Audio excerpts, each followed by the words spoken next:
आलोय फिरतोय यासाठी की पूर्वाश्रमी हिंदुराव नाईक निंबाळकर साहेब आणि सुभाषराव शिंदे साहेब यांच्या विचाराच्या कार्यकर्त्यांना जाऊन भेटतोय। त्यांचं सगळ्यांचं म्हणणं असं येतं आहे की येणाऱ्या नगरपालिकेला हा फलटण शहर हा ओपन पडलं आहे आणि दादा तुम्ही विरोधी पक्ष नेते म्हणून काम केलेलं आहे, तर नगराध्यक्षपदासाठी तुम्ही उभं राहावा आणि त्यासाठी तुम्ही आमच्या प्रत्येक वार्डामध्ये व्हिजिट द्या आणि त्यांच्या प्रतिक्रिया समजून घेण्यासाठी व पूर्वाश्रमी हिंदुराव नाईक निंबाळकर साहेब आणि सुभाषराव शिंदे साहेब यांच्या विचाराच्या कार्यकर्त्यांना जाऊन भेटतोय आणि त्यांचं मनोगत जाणून घेण्याचा प्रयत्न हा माझ्याकडनं आणि चेतन भायांकडनं। काय मागणी होती त्यांच्याकडून नेमकी?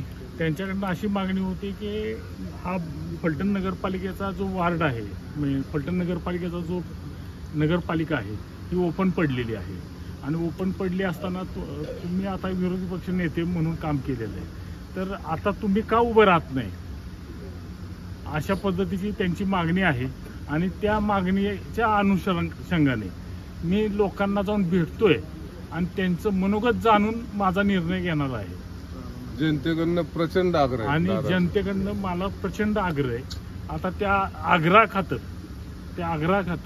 पुन्हा एकदा एक राऊंड परत मी एकदा सगळ्या कार्यकर्त्यांना जाऊन भेटणार आहे आणि मग जो काय निर्णय लोक घेतील, पक्ष घेतील, त्या पद्धतीने माझा निर्णय मी घेणार आहे।